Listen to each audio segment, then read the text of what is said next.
साक्षात गोविंद पदाचार्य जी यहाँ पे रहते थे, तो सोचो इसी रास्ते से आए और जहाँ पे हमारे चरण पड़ रहे हैं वो उनके चरण भी यहाँ पे पड़े। नर्मदे घर दोस्तों, हर हर महादेव। हम हीरापुर में इस रूम में रुके थे और देखिए यहाँ पे आसन लगाया हुआ था और ये बेसमेंट है। आपको बाहर जाके दिखाता हूँ कि ये कहाँ पे है। मंदिर के ठीक सामने है ये बेसमेंट। यहीं पे परिक्रमावासी की रुकने की सुविधा है और व्यवस्था है। और बाकी मंदिर तो बहुत सुंदर है। आपको सारी जानकारी दूंगा शंकराचार्य जी के बारे में और यहाँ पे क्या हुआ था उस बारे में सारी जानकारी दूंगा। वीडियो पूरी देखना है और उनके बारे में जानिए प्लीज़। चलिए आपको बाहर ले चलते हैं। देखिए नर्मदा जी के दर्शन करिए पहले, फिर आप दर्शन करते हैं ये मंदिर। शंकराचार्य जी का मंदिर है। चलिए अंदर चलते हैं, आपको दिखाते हैं। इस बिल्डिंग में रुके थे हम, इस बिल्डिंग के बेसमेंट में, और शंकराचार्य जी के मंदिर के ठीक सामने ही है। और ये सुंदर सा मंदिर देखिए, आप दर्शन करिए। नर्मदा जी के किनारे शंकराचार्य जी का पहला मंदिर है ये। शंकराचार्य जी और उनके गुरु गोविंद पदाचार्य जी है ये, आपको दिख रहे होंगे, ये देखिए। दोस्तों ये प्रसंग देखिए, वो क्या कर रहे हैं। वो दीक्षा दे रहे हैं शंकराचार्य जी को। उनके गुरु गोविंद पदाचार्य दीक्षा दे रहे हैं और वो दीक्षा क्षेत्र यही है। वो माँ नर्मदा जी के किनारे यही है। वो एक्चुअल में कौन सी जगह है, उस जगह पे भी जाएंगे अपन। वो एक गुफा है, गुफा के अंदर गुरु मिले उनको, शंकराचार्य जी को। और ये देखिए मंदिर, उन्होंने ये सुंदर प्रसंग बनाया हुआ है यहाँ पे। और उनका मंदिर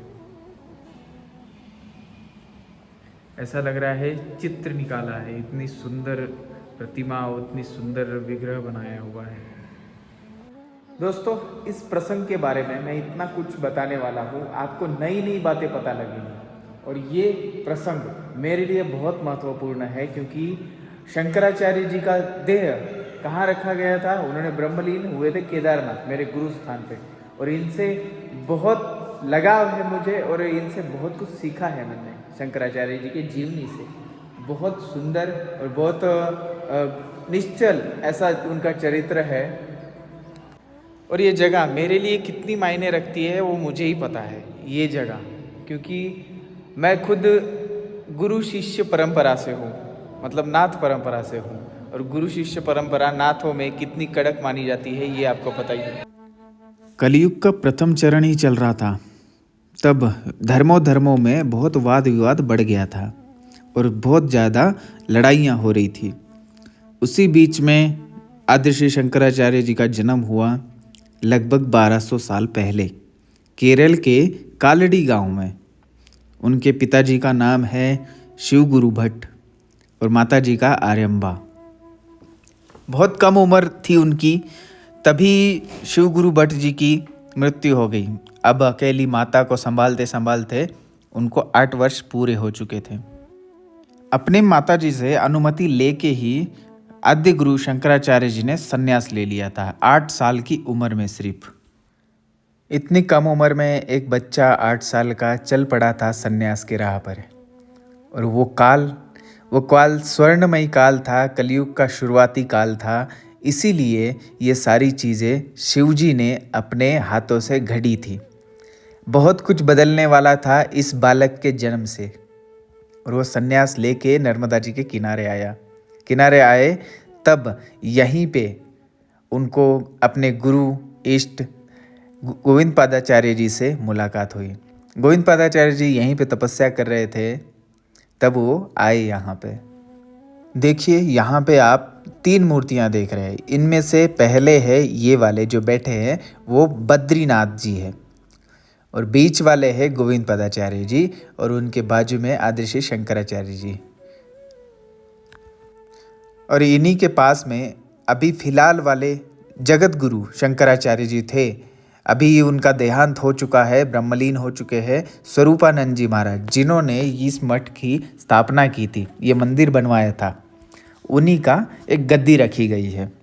तो इस स्थान के आप दर्शन करने ज़रूर आना है, बहुत ही पॉजिटिव एनर्जी है। बाकी परिक्रमा में आए, अगर आप यहाँ पे नहीं आए तो आपने बहुत कुछ खो दिया है, समझ लीजिए।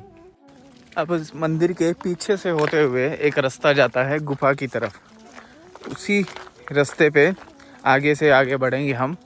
वही रास्ता हमको रास्ते में ही पड़ेगा, सोचो आप। ये रहा रास्ता, वो गुफा की तरफ जाता है। और आज चाबी भी मिल चुकी है और गुफा के अंदर जाएंगे हम, वहाँ दर्शन करेंगे अपन। देखिए ये जगह बिल्कुल खंडर मतलब पहाड़ों में है ये जगह, नर्मदा जी के किनारे। और अब यहाँ से लगभग पहाड़ी शुरू होती है, जबलपुर से आगे तक, काफ़ी आगे तक रहेगी। और बीच में एक फ्लैट जगह आएगी जो कि मंडला, थोड़ी सी फ्लैट है वो। फिर उसके बाद में फिर से हमें पहाड़ी लगेगी, अमरकंटक वाली। शंकराचार्य जी के गुरु गोविंद पदाचार्य जी, उनके गुरु गौड़ पदाचार्य जी, गौड़ पदाचार्य जी से ही अद्वैत वेदांत की ज्योति जली। फिर उनसे आगे बढ़ते हुए आदि श्री शंकराचार्य जी तक पहुंची। और आदि श्री शंकराचार्य जी ने पूरे भारतवर्ष में 4 मठों की स्थापना की इस अद्वैत वेदांत की प्रचार प्रसार के लिए। ज्योतिर्मठ जो उत्तर में है, शारदा मठ पश्चिम में, गोवर्धन मठ पूर्व में और श्रृंगेरी मठ दक्षिण में। इन्हीं 4 मठों के मठाधीशों को शंकराचार्य ये पदवी दी जाती है। यही परंपरा आदि श्री शंकराचार्य जी से ही आज तक चलती आ रही है और चलती रहेगी। शंकराचार्य जी ने आज के 10 नाम गोस्वामी समाज की भी स्थापना की थी। ये साधु समाज है। वैसे आपको इनमें 10 जो नाम है उनके नाम बताता हूँ। सरस्वती, गिरी, पूरी, वन, भारती, तीर्थ, सागर, अरण्य, पर्वत और आश्रम, ये सारे साधु समाज है। इनकी स्थापना भी आदि श्री शंकराचार्य जी ने की थी, जो आज तक अखाड़ों के नाम से चलती आ रही है। और इन्हीं अखाड़ों में ट्रेंड होते हैं साधु, इन्हीं अखाड़ों में दीक्षा दी जाती है। इन 10 नामों से दीक्षा किसी भी नाम से कोई भी साधु ले सकता है। ऐसा इनका प्रचार प्रसार के लिए किया जाता है, सनातन धर्म के लिए। शंकराचार्य जी ने जटिल ग्रंथों को सुलभ बनाया था। ब्रह्म सूत्र भाष्य, उपनिषदों पर भाष्य और भगवत गीता पर भाष्य, भज गोविंदम, सौंदर्य लहरी, ये सारे उनके भाष्य लिखे गए और उन्होंने व्याख्या की थी, उन्होंने व्याख्या करके लिखी थी और वो बहुत ज़रूरी कार्य था। चलिए अब असली जगह दिखाने की बारी आ चुकी है दोस्तों। चलिए अब आपको दर्शन कराते हैं अद्भुत स्थान के। पहले तो यहाँ पे आप दर्शन करिए। यहाँ पे भैरव जी हैं और 4 शिवलिंग है। भैरव जी की आप मूर्ति देखिए कैसी सुंदर है, उनका मुख देखिए।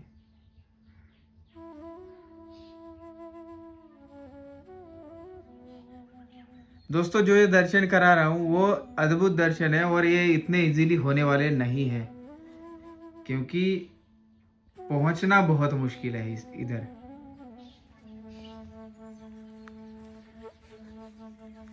देखिए अब चलते हैं हम गुफा की ओर।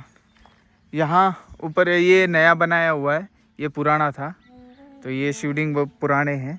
चलिए अब चलते हैं।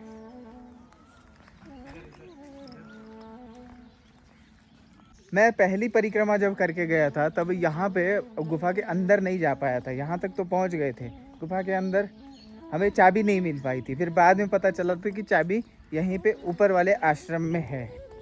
लेकिन अब हम चाबी लेके आए हैं और धन्यवाद इसके लिए। क्योंकि बहुत अद्भुत स्थान है और मेरी मंशा हमेशा ऐसी रही कि अंदर जाऊं मैं। जब मैं केदारनाथ में था तब मुझे पता था कि ऐसा स्थान है इधर, कि गुरु वहाँ मिले थे। जब केदारनाथ में मैंने शंकराचार्य जी की समाधि देखी तब मुझे पता था, तो जाऊंगा ऐसा सोचा था, लेकिन मुझे ये नहीं पता था कि मैं अभी आऊँगा। चलिए ये देखिए अपन आ चुके हैं, ऐसा है सुंदर स्थान।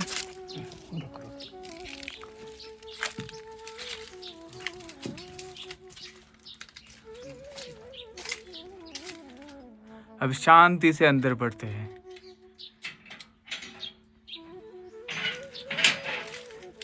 और शंकराचार्य जी का बहुत धन्यवाद, स्वरूपानंद जी का, जो इन्होंने ये सब बनाया, अच्छे से रखा है।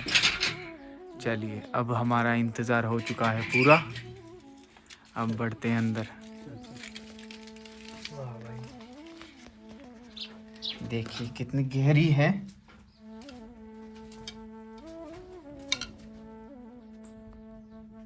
इधर दोस्तों चमगादड़ है, थोड़ा सा डर मत जाना।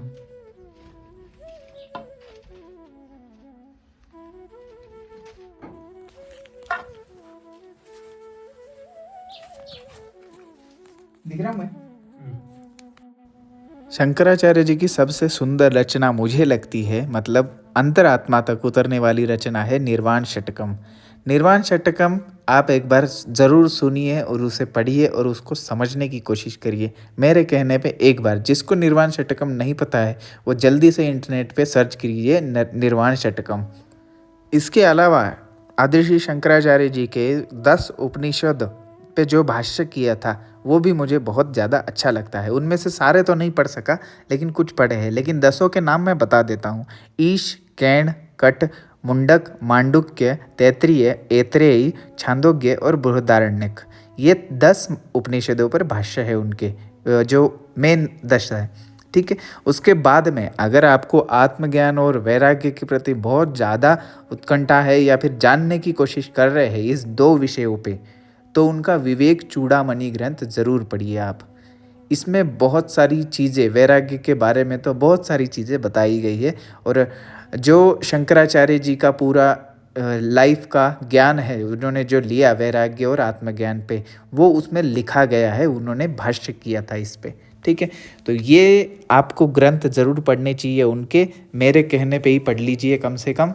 शंकराचार्य जी के 4 मठ हैं, उनमें से जो भी साधु बनते हैं उनके नाम क्या होते हैं, किस नाम से बुलाए जाते हैं, इसके बारे में मैं आपको बताता हूँ। श्रृंगेरी मठ में सरस्वती, भारती तथा पूरी, ये 3 नाम उनको दिए जाते हैं। और इस मठ का महावाक्य है अहम ब्रह्मास्मि, यजुर्वेदी है ये।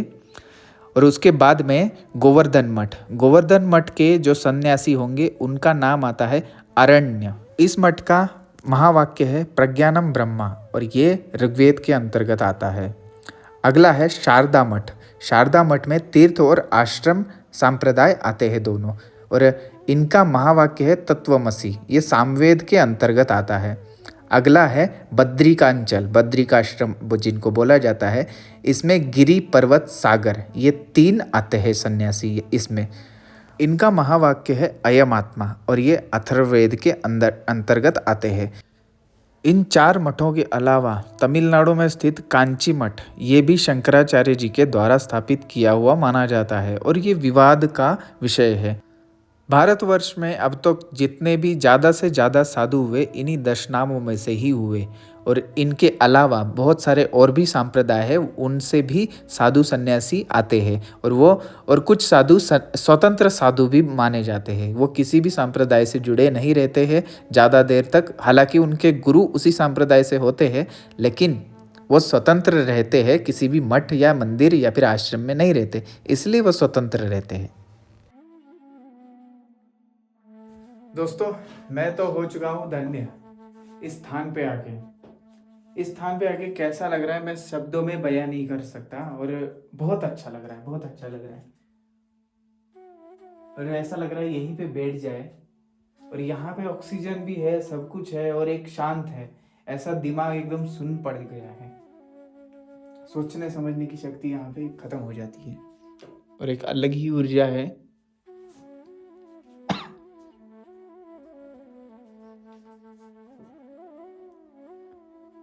चलिए अब चलते हैं।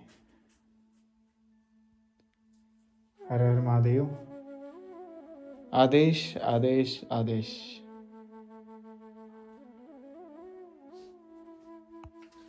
चलिए बढ़ते आगे हम।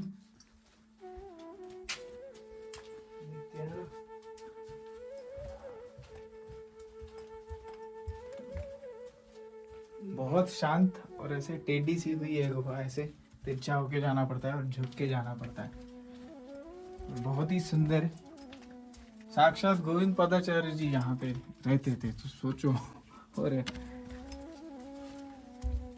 शंकराचार्य जी भी यहाँ आए। देखिए इसी रास्ते से आए और जहाँ पे हमारे चरण पड़ रहे हैं वो उनके चरण भी यहाँ पे पड़े। देख क्या क्या बताऊँ मैं। अब ये देखिए ऊपर से थोड़ा सा झरोखा है।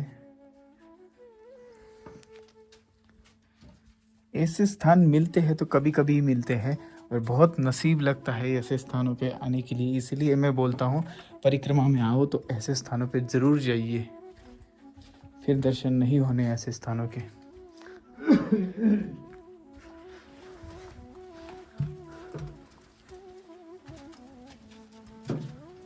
बहुत सुंदर है और बहुत खुशी हो रही है मुझे कि हम यहाँ तक पहुँचे।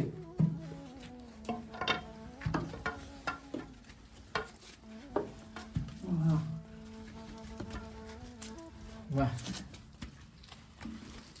भाई आ चुकी है। दोस्तों चलिए अब आगे बढ़ते हैं।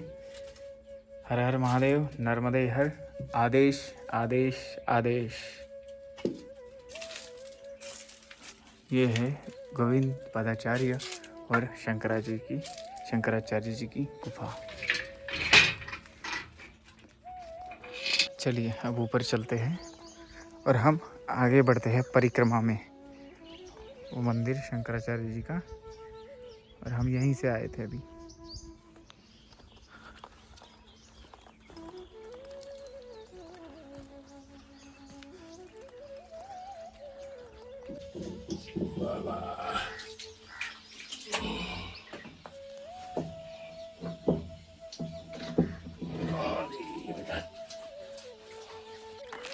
इस रोड से होते हुए हम जा रहे हैं नर्मदा जी के किनारे ही है वैसे। देखिए नर्मदा जी दिखाऊं क्या, इधर आगे दिख रहे हैं। नर्मदा जी के किनारे किनारे आगे की तरफ बढ़ रहे हैं। हम हिरनी नदी के तट पे जा रहे हैं। हिरनी संगम है, वहाँ से संगम दर्शन करके आगे बढ़ेंगे। ये नर्मदा जी के किनारे किनारे ये रोड जाता हुआ, देखिए नर्मदा जी। दोस्तों सुबह चाय नहीं हुई, कुछ भी नहीं हुआ, हम आगे बढ़ रहे हैं बस। अभी देखते हैं, और धूप हो चुकी है ज़्यादा ही। आज सुबह तो 6:30 बजे ही धूप आ गई थी, पता नहीं कैसे इतनी ज़्यादा धूप लग रही थी। अब जा रहे हैं आगे, अब देखते हैं कहाँ रुके। बहुत इतनी देर में ही थक गए हैं।